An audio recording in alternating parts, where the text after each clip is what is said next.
Welcome to Pindar Poetry. We hope you learned something new. You'll start by confirming your Samsung TV supports Bluetooth controllers or will accept a wired USB input.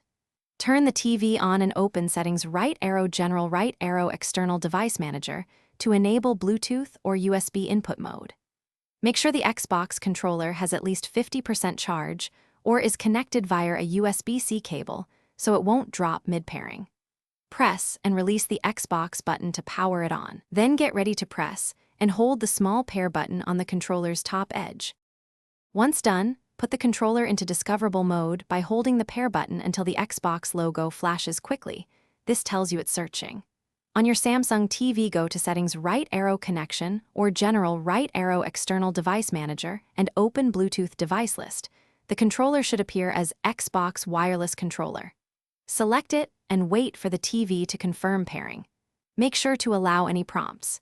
If pairing succeeds, the Xbox button will stay lit, and you can navigate menus with the controller right away. To finish, you can also use a wired USB-C connection. Plug the controller into the TV's USB port, and the TV will usually recognize it automatically as an input device. If the controller isn't detected, power cycle both the TV and controller, then retry pairing. This clears transient Bluetooth states. Make sure your TV firmware and controller firmware are up to date, and try an alternate high-quality USB cable. One key troubleshooting tip. If Bluetooth pairing repeatedly fails, use a wired connection to confirm the. Thanks for watching. Consider subscribing if we helped you.